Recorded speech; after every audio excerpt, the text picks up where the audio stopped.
So this last piece is to unlock insights, right? We've cast a broad net in our questioning.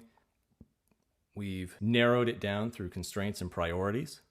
And the last step is to unlock an insight. That's the aha moment, or I have an idea.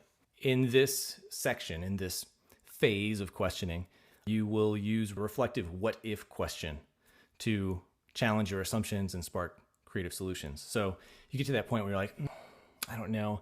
I don't think that this is going to work for me.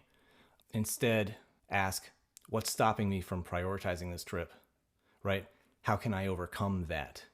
So it's about finding the assumptions. I don't have money for that, or I don't have time to do what I really want to do, or my wife doesn't want to go on this trip.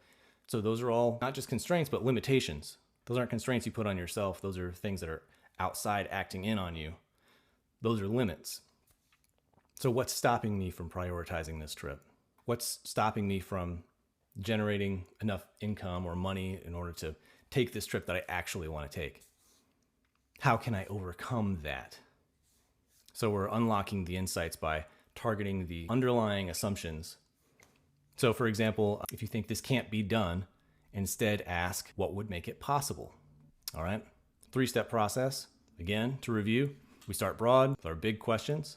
What kind of experience do I want to have?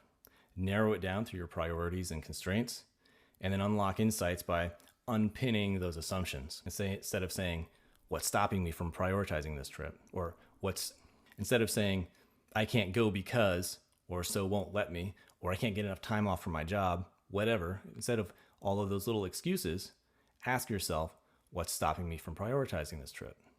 How can I overcome that? Instead of saying this can't be done, ask yourself, what would make it possible?